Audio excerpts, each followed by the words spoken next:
네, 반갑습니다, 여러분. 이 시간은 생물 다양성이 높을 때 혹은 낮을 때에 따라서 이제 생태계 평형 유지에 더 수월한 쪽이 어느 쪽이냐라고 물어보는 내용을 한번 설명을 해보도록 하겠습니다. 여러분들이 앞서서 이미 공부했던 생태계 혹은 생물 다양성에 대해서 공부를 잘 해두었다면 이 내용은 복습 내용이 되지 않을까 싶어요.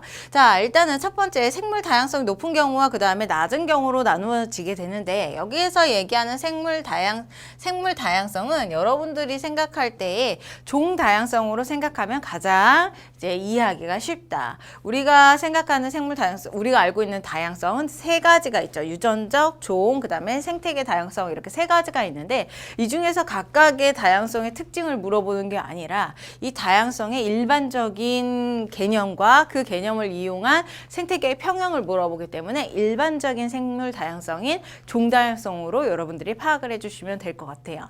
자, 종 다양성이 높은 경우와 그 다음에 낮은 경우로 나눠지게 됩니다.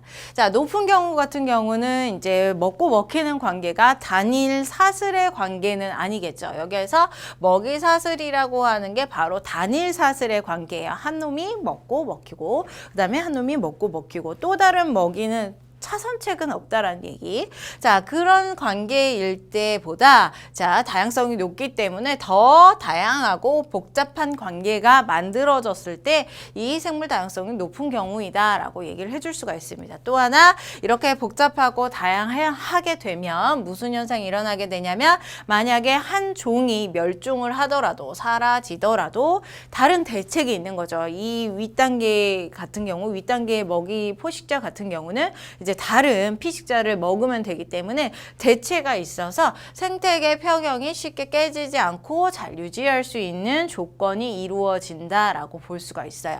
자, 그리고 마저 설명을 하고 그림으로 갈게요. 자, 두 번째는 생물 다양성이 낮은 경우예요. 위쪽에서는 좀 먹고 먹히는 관계들이 좀 다양하고 복잡한 상태였죠. 예를 들어서 뭐 사람을 기준으로 했을 때 사람이 오로지 돼지고기만 먹고, 돼지고기를 얘기하면 안 될 것 같아요. 자, 쌀만 먹고 산다고 한다면 쌀이 멸종됐을 때 먹을 수 있는 게 없어요.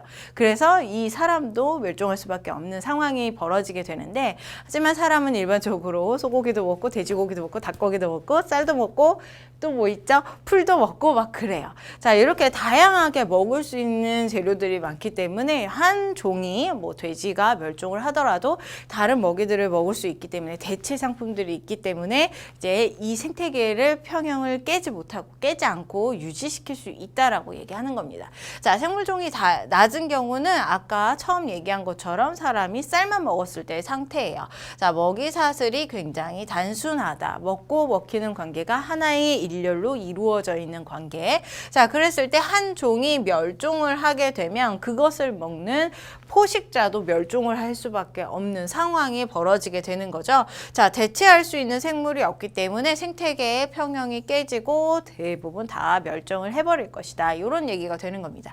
이 두 가지의 얘기를 이제 그림에서 설명을 하고 있는 거죠. 자, 여기 왼쪽에 있는 애가 바로 이제 먹이 사슬, 단순한 형태가 되는 것이고, 그 다음에 오른쪽이 복잡한 형태가 되는 거예요. 이게 바로 먹이 그물이라고 표현을 하죠. 자, 이런 먹이 사슬은 다양성이 굉장히 심플해요. 낮아요.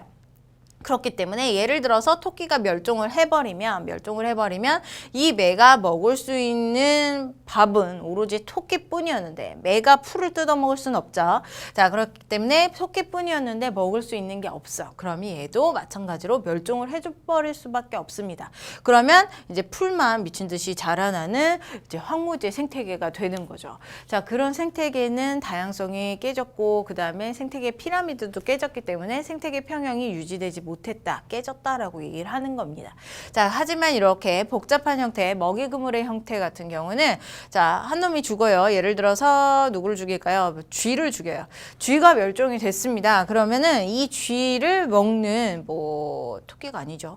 늑대라던가 아니면 도마뱀 혹은 뱀, 도마뱀은 안 먹네요. 자, 뱀이라던가 아니면 늑대라던가 이런 애들이 다른 먹이를 먹으면 돼요. 누구를 먹으면 되냐면 토끼를 대신 먹으면 되고요. 먹으며 도마뱀을 대신 먹으면 됩니다. 이런 식으로 각각의 이제 멸종에 대해서 대체할 수 있는 애들이 존재하기 때문에 그 대체제를 찾아서 이제 생태계가 살짝 흔들린다 하더라도 다시금 그 평형을 유지할 수 있는 계기를 만들 수 있게 되는 거죠. 그래서 생물 종이 이렇게 다양하면 다양할수록 여기 그림보다 훨씬 더 복잡하면 복잡할수록 그 생태계는 훨씬 더 안정적으로 유지가 될 수 있다라고 하는 게 이 내용이 되겠네요. 자, 여기까지 정리하시면 될 것 같습니다.